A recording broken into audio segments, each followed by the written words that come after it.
श्रीराम समर्थ. जयाचा जनी जन्म नामार्थ झाला, जयाने सदा वास नामात केला. जयाच्या मुखी सर्वदा नाम कीर्ती, नमस्कार त्या ब्रह्मचैतन्य मूर्ती. जय जय रघुवीर समर्थ. सद्गुरु ब्रह्मचैतन्य महाराज की जय. क्षणभर सर्वजन भजन करूया. रघुपती राघव राजा राम, पतित पावन सीताराम. रघुपती राघव राजा राम, पतित पावन सीताराम. रघुपती राघव राजा राम, पतित पावन सीताराम. रघुपती राघव राजा राम, पतित पावन सीताराम. श्रीराम समर्थ. श्रोते हो, श्रवण करूया दिनांक 6 मार्च या दिवशीचे प्रवचन. आजचा विषय आहे वासनेचे प्राबल्य.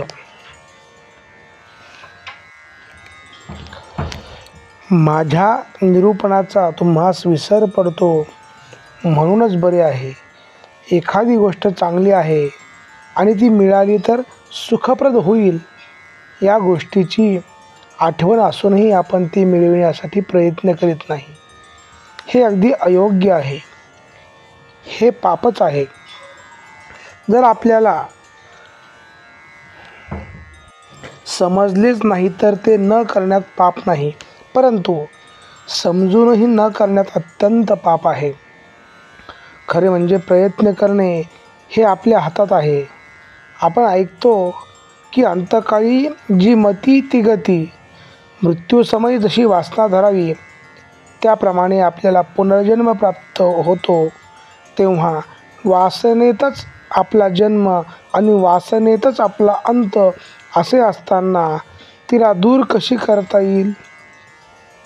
एखादा मनुष्य काळा असेल तर त्याला आपले काळेपण काही घालवता येत नाही. त्याप्रमाणे वासना असणे हा भगवंताचा एक सहज गुण आहे. तो त्याला पाळता येत नाही. तर मग आम्हाला वासनेतून कधीच मुक्त होता येणार नाही का?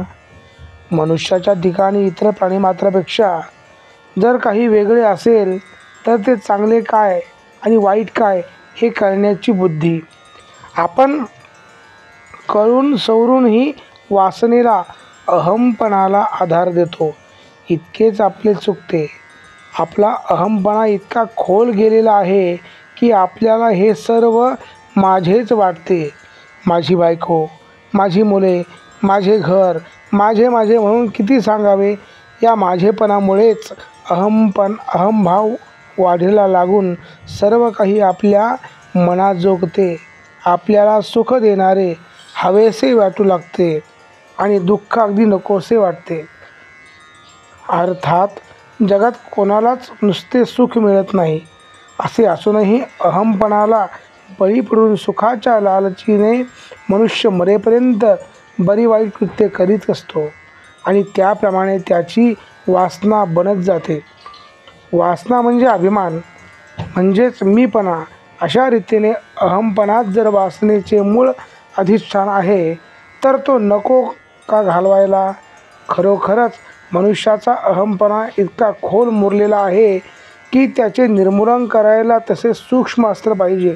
नामा इतके प्रभावी आणि सूक्ष्म अस्त्र दुसरे कोणतेच नाही.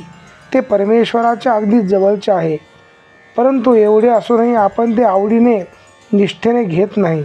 आम्हाला सर्व काही समजते, परंतु नामस्मरण करण्याचा आळस आपल्यात भरलेला आहे.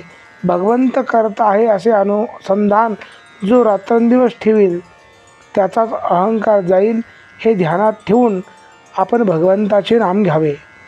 मनाने भगवंताचे होणे हे भक्तीचे मर्म आहे. आपल्याला जे पाहिजे ते त्याच्याजवळ मागावे. मागितलेली वस्तू भगवंत देईल किंवा न देईल. वस्तू दिली तर बरेच झाले, पण आपण मागितलेली वस्तू भगवंताने दिली नाही तर ती देणे आपल्या हिताचे नव्हते असे खरे मनापासून वाटावे. ही भावना वाढण्यासाठी भगवंत दाता आहे असे लक्षात ठेवून शक्य तितके त्याचे नामस्मरण करावे. आजचे बोधवचन. जो नामात राहिला त्याचा वासनाक्षय झाला. श्रीराम समर्थ. सद्गुरुनाथ महाराज की जय.